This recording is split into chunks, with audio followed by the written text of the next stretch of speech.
মার্কিন president Donald ট্রাম্পের উদ্যোগে সৌদি আরবের রাজধানী রিয়াদে শুরু হয় রাশিয়া ইউক্রেন যুদ্ধবিরতি সংলাপ। যুক্তরাষ্ট্র, রাশিয়া ও ইউক্রেনের সরকারি প্রতিনিধিরা সেখানে গেলেও মুখোমুখি বসেননি মস্কো ও কিয়েভের প্রতিনিধিরা। এক্ষেত্রে মধ্যস্থতাকারীর ভূমিকা পালন করে ওয়াশিংটন। দুপক্ষের সঙ্গে আলোচনার পর অবশেষে ঐতিহাসিক এক সিদ্ধান্তে সম্মত হয়েছে পুতিন ও জেলেনস্কির প্রতিনিধিরা।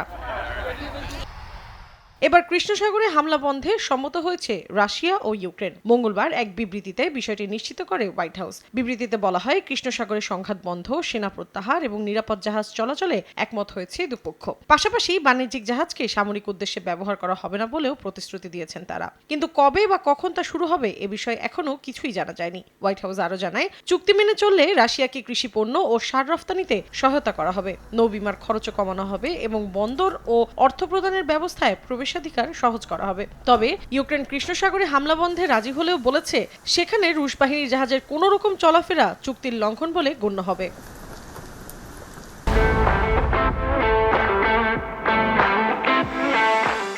হামলা বন্ধে ঐক্যমতে পৌঁছানোর বিষয়টি নিশ্চিত করেছেন ইউক্রেনের প্রতিরক্ষা মন্ত্রী রুস্তেম উমেরভ। তিনি বলেন, এখন থেকে কৃষ্ণ সাগর এলাকা ইউক্রেনের নিয়মিত নজরদারির মধ্যে থাকবে। যদি সাগরে কখনো কোনো প্রকার রুশ সামরিক জাহাজ দেখা যায় তাহলে তা লক্ষ্য করে হামলা চালানো হবে। যদিও এ বিষয়ে এখনো কোনো প্রতিক্রিয়া দেখায়নি রুশ প্রশাসন।